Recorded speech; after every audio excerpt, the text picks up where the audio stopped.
अजनाळ येथे कपिलेश्वर महादेव व विठ्ठल रुक्मिणी मंदिरात विधिवत प्राण प्रतिष्ठा।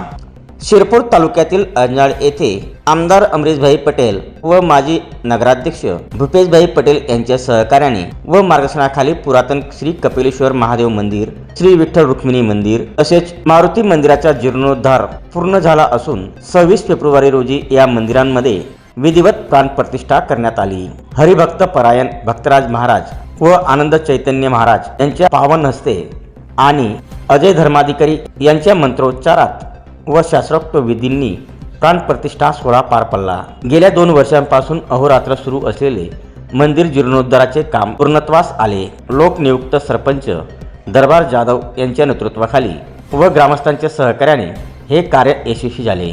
प्राण प्रतिष्ठा दिनी सकाळपासूनच गावात भक्तिमय वातावरण निर्माण झाले होते।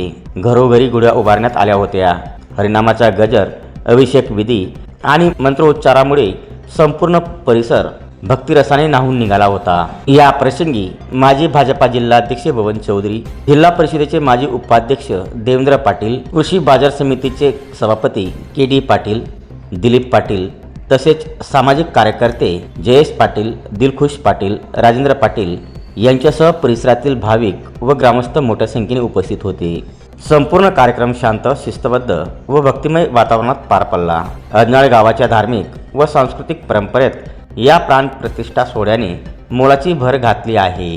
आमच्या अजनाळगाव येथे श्री कपिलेश्वर महादेव, मारुती आणि विठ्ठल रुक्मिणी मंदिर यांच्या नूतन मूर्तींचे प्राण प्रतिष्ठा सोहळा हा धार्मिक विधी कार्यक्रम दिनांक 23 पासून सुरू आहे।